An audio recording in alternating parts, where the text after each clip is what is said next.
दोस्तों फूड जो है ना, इसका एक बहुत इंपॉर्टेंट रोल है आपके पर्सनल ट्रांसफॉर्मेशन जर्नी के लिए। ऐसा मैं इसलिए कह रहा हूँ क्योंकि जो फूड आप इनटेक करते हो उसका एक डायरेक्ट कोरिलेशन है बिटवीन योर प्रोडक्टिविटी लेवल्स, आपकी कॉग्निटिव लेवल यानी brain power, brain performance and most importantly physical wellbeing पे। तो आइए देखते हैं 5 प्रिंसिपल्स जो कि बहुत इम्पॉर्टेंट है कि आप अपने फूड प्रैक्टिसेस को, क्या आप खा रहे हैं, क्या आप पी रहे हैं, उसको सही तरीके से मैनेज करें ताकि ये आपके पर्सनल ट्रांसफॉर्मेशन जर्नी में रुकावट ना बन के एक फोर्स मल्टीप्लायर बन सके। तो principle number 1, carbs lead to craving. Carbs lead to craving, right. ये मैं जब अपना पर्सनल ट्रेनर के साथ कर रहा था, ये 2021 की बात है, फर्स्ट टाइम मुझे ये कॉन्सेप्ट चमका कि कैसे जब आप कार्ब बेस्ड डाइट खाते हो तो आपको और ज़्यादा प्रोपेंसिटी होता है, और ज़्यादा हंगर पैंग्स आता है, क्रेविंग होता है और खाने का।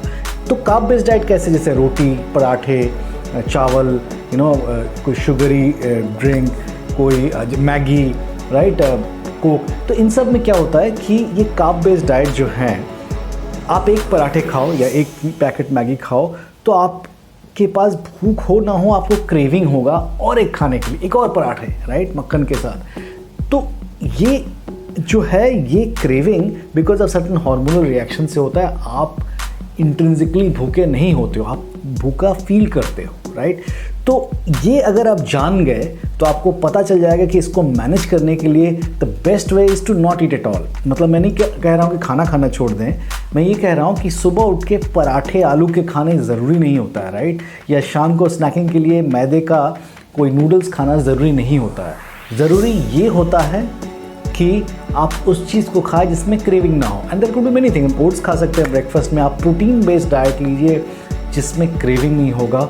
बट अगर आपके पास बहुत स्ट्रॉन्ग विल पावर नहीं है तो अगर आप कार्ब बेस्ड डाइट को टच करते हो थोड़ा सा, तो बहुत हाई प्रोपेंसिटी है कि आप फिर हॉग करोगे, यानी आप तब तक खाते रहोगे जब तक आपका स्टमक अलाउ करता है, जब तक पेट फट के बाहर नहीं आता है। प्रिंसिपल नंबर 2 है अपने ग्लूकोज लेवल को बॉडी में मैनेज करना, और ये इवन यंगस्टर्स के लिए एप्लीकेबल है।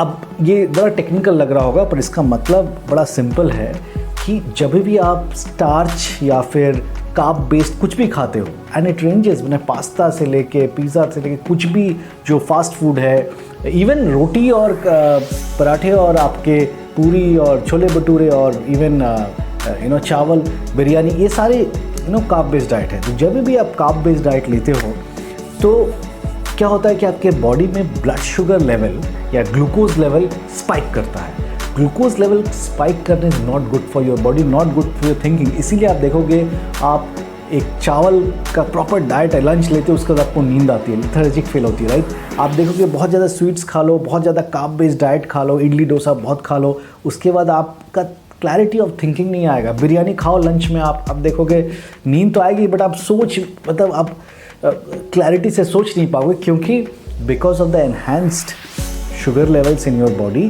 आपका थिंकिंग एबिलिटी वीक हो जाता है, आपका एनर्जी लेवल्स गिर जाता है, आपका फिजिकल जो यू कैन से जो डेक्स्ट्रिटी है वो कम होने लगता है, आप लेथार्जिक होने लगते हो। इसका एक बड़ा आसान सोल्यूशन है, वो है विनीगर। खाने से पहले आप 1 चम्मच विनीगर 1 बड़े ग्लास पानी में डाल के पीजिए खाने के जस्ट पहले। यू विल सी कि जो ब्लड शुगर का जो स्पाइकिंग है ना, इस पर आप डेप्थ में पढ़ सकते हो इंटरनेट पे, बट इसमें बहुत फ़ायदा होता है क्योंकि उस विनेगर से आपका ब्लड शुगर का स्पाइकिंग बहुत परसेंटेज तक गिरता है। इसका एक ऑल्टरनेटिव है, अगर आप सलाद में नींबू डाल के खाओ खाने से पहले, starting as a starter, that is very good. अक्सर हम करते हैं उस हैबिट को, but vinegar is still far better, right, which can moderate your blood sugar levels even after having a carb based diet. तीसरा प्रिंसिपल ये है कि आपके जो डिनर का टाइम है वो और आपके सोने के टाइम में कम से कम 3 घंटे का गैप होना चाहिए। आइडियली आपको 8 बजे तक डिनर कर लेना चाहिए और उसके बाद कुछ भी खाना या पीना नहीं चाहिए, of course apart from water. क्योंकि क्या होता है जब आप सो जाते हो तो पाचन शक्ति काफ़ी कम हो जाता है, stomach also takes a rest, तो खाना अनडाइजेस्टेड रह जाता है, which is not good for your system, right. तो बहुत ज़रूरी है कि आप खाने के बाद कम से कम 3 घंटा गैप रखें सोने से, और अगर हो सके खाने के बाद भले ही 10 मिनट हो, थोड़ा टहल लिए, छत है छत में चले जाएं, थोड़ा बहुत कुछ फिजिकल एक्टिविटी करें, क्योंकि उससे क्या होता है कि जो इन्हांस शुगर ग्लूकोज लेवल है that gets absorbed by the rest of your body. Fourth principle is around क्या आप खा रहे हो। प्रोसेस्ड फूड को बिल्कुल अपने डाइट से हटा दीजिए, चाहे वो बिस्किट्स हो। प्रोसेस्ड फूड यानी जो भी आप सुपरमार्केट से खरीद रहे हो, राइट, उसमें होता ये है कि अगर आप कोई भी प्रोसेस्ड फूड ले रहे हो उसमें प्रिजर्वेटिव्स होता है which is not good for your health. तो फ्रेश खाएं, जो भी ले रहे हैं आप to the extent possible fresh खाएं, प्रोसेस्ड फूड ना खाएं, और फूड को ना रीहीट ना कर। जैसे कई बार होता है कि चावल बहुत बना लिए, सब्ज़ी बहुत बना लिए, और आज ले रहे हैं उसी चावल को फिर से कल गर्म कर रहे हैं, सुबह कल शाम को गर्म कर रहे हैं, दैट्स नॉट गुड।